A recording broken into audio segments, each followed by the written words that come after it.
Hello and welcome to the sideboard here at the Players Championship. I'm Ken Crocker here with Season 3 points leader Danny Jessup. Danny, how you feeling this morning? I'm feeling great. You feeling confident? I'm feeling very confident. You ready to do this? I am very ready to do this. You gonna win it? I am going to win this year's Players Championship. Called shot. Alright, so let's see what modern deck you're gonna use to win the whole thing. Obviously you gotta win standard, but you know, we gotta get there first, right? Of course. So obviously you're playing Grixis Control. That's something that maybe a lot of people could have put you on. That's a deck that you're very familiar with. You play Grixis Control in quite a lot of the modern kind of tournaments we have. Yep. So kind of questions I have here on this slide is basically why only 3 Snapcaster Mages and why the Pia and Kieran Nalaar? So how relevant is Pia and Kieran Nalaar's ability? I mean, you could play like, I don't know, Whirler Rogue or something if you just want the bodies. How often are you activating the Sacrifice and Artifact deal 2 damage? Concerning P and Kieran Nalaar, it's been a pretty new addition as a new card. Sure. It was a card that Michael Majors and Jerry Thompson coined first, and I've played pretty much their list since, and they've been excellent. Good pedigree. Yeah. Definitely the ability is very relevant in a lot of matchups. The card is a fair card in the Jund matchups, where it just makes 2 blockers, is very good versus Liliana. But the matchups like Affinity and Infect, 2 flying colorless blockers, is very good versus Etch Champion, and specifically Inkmoth Nexus. Gotcha. In the Infect matchup, you can block. They're going to either have to just trade their Inkmoth Nexus off, or if they try to use a Palm Spell and you have 3 mana open, you just have a free shock on board. Fair enough. Fair enough. So, and then obviously 3 Snapcaster Mage. Snapcaster Mage, really good card. I assume that's only 3 because we're already using our graveyard a lot because you're running 2 Tasigur. So why 2? I assume obviously you can't play 4, but you know you have a lot of graveyard interaction here. So trying to delve things away has got to be kind of difficult. Yeah, the Tasigur, the Golden Fang, only being a 2 of, mostly due to it being legendary. Sure. It's an incredible card that, like you said, it works very well with the rest of the graveyard-centric theme of the deck. And the deck prior to playing the new 2-mana Planeswalker, Jace Vryn's Prodigy, would actually up the delve cards and played some Gurmag Anglers. Yeah. But no Gurmag Anglers here today. No Gurmag Anglers. No, hopefully not again. Fair enough. So obviously you play Lightning Bolt, the usual kind of fare you'd see in Grixis, but you have 3 mana leaks. So the deck kind of makes a split, if you will, between mana leak versions and remand versions, or those versions running both. You've decided to go with 3 mana leaks, no remands. Yep. Why the mana leak over the remand?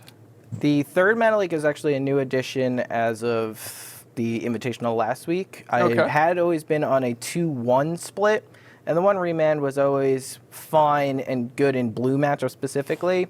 The 3rd mana leak really comes in when you're trying to beat decks like Tron and Amulet Bloom, where having a card that it's hard to say that a counter 3 is very good versus a bunch of big decks. Sure. But turn 2 Primeval Titan comes back down if you remand it on turn 3.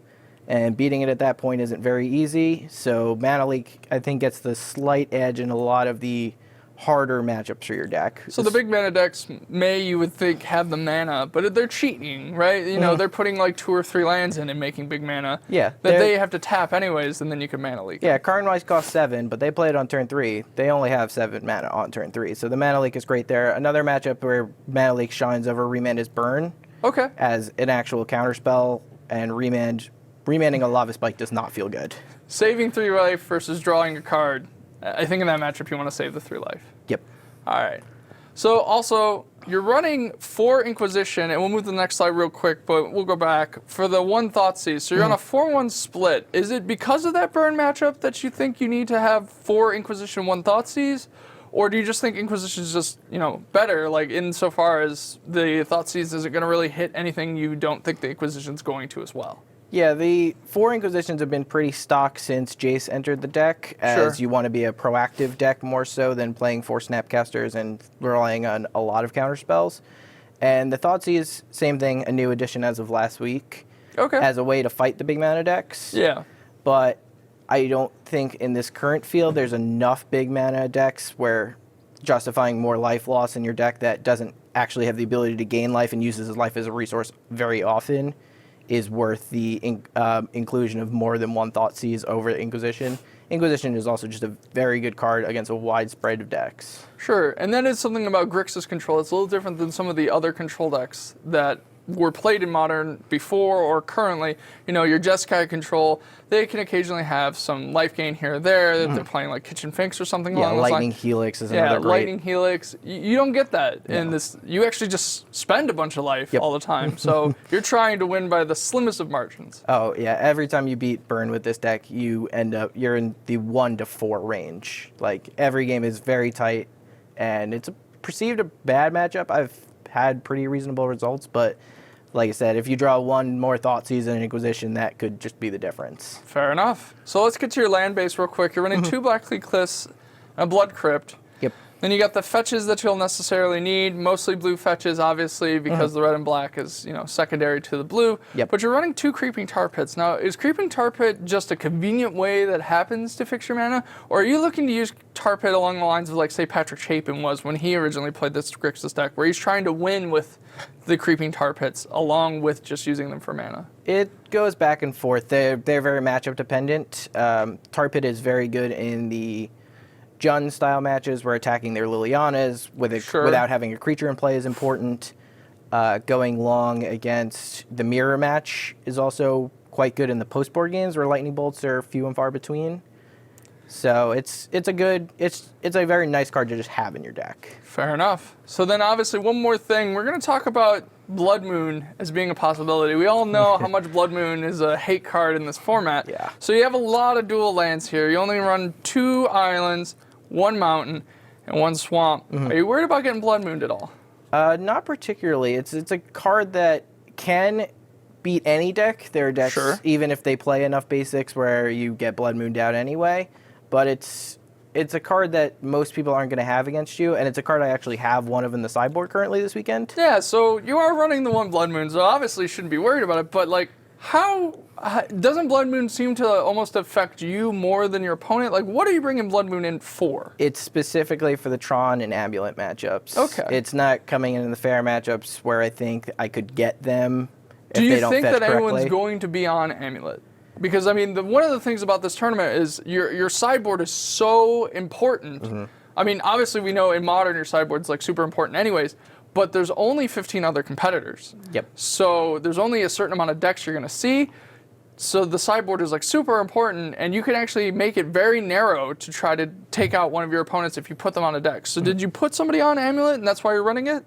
Amulet specifically, no. I figured it's possibly in a few people's ranges, mostly Ali Antrazi, because I don't know of too many of his results. I mean, he won the Season 2 Invitational with Tron. Sure. Which is, like I said, beating Amulet, actually, in the final. Yeah, I put 2 people on Tron for sure in him and Joe Lisette, and Blood Moon was the card I turned to. It could very well be a Crumble to Dust, which is better in the Tron matchup specifically, but the Blood Moon, like I said, Amulet is a really tough matchup, and it's not something that I want to play and know that I'm not looking very good without something specifically very good versus them. Fair enough. So also in the sideboard, we got a couple counter spells, probably for control mirrors, or perhaps even something like Infect, or something that's just trying to kill you really quick with instants, maybe Burn as well. Yep. The really interesting card, one of Liliana of the Veil in the sideboard. So I haven't seen a lot of Liliana in the sideboard. She's usually main deckable or not at all. So why in the sideboard A, and why only 1? It's a card that I've played 1 in the main deck for a while, and it was okay in a lot of matchups to good in matchups, but it was never, it was also bad in a lot of matchups. So specifically the reason I want the card is for Jund and Grixis Mirrors, as they're just attrition battles, and it's a great card in that sense.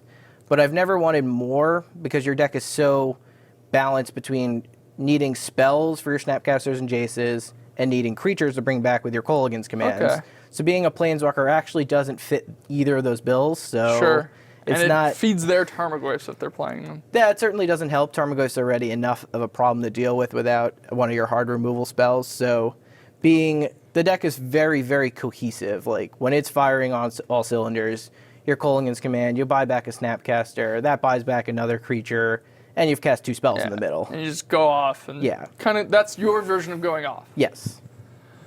So speaking of your hard removal, we're playing 1 Dreadbore. Now, are you really hoping to catch a Planeswalker with this? Like, who would you catch? Is it opposing Jaces? Is that what you're looking to do? Because to me, it looks like this is just like Terminate, just at sorcery speed. Yeah, the Dreadbore is actually something I've cut back on. There was a while where I had 1 in the main and 1 in the board, thinking Grixis Control would be a deck that more people would continue to pick up, and killing a flip Jace in the mirror match is actually kind of difficult. So having a removal spell that will deal with a Tasigur or flip Jace. It also has utility in the Jund matchup, being able to kill Tarmogoyf or Liliana the Veil, which is also problematic on the other side. And at the time where I had 2, I've won a Tron game in which my opponent cast 2 Karn and a Nukin, because I had 2 Dreadbores as outs defined. I was able to kill one, he Karned something else, I Snapcastered back the Dreadbore and killed the second Karn. And it's just a nice little utility there, kills Wormcoil. Fair enough. Well, it seems pretty awesome. And then finally, you got Painful Truths.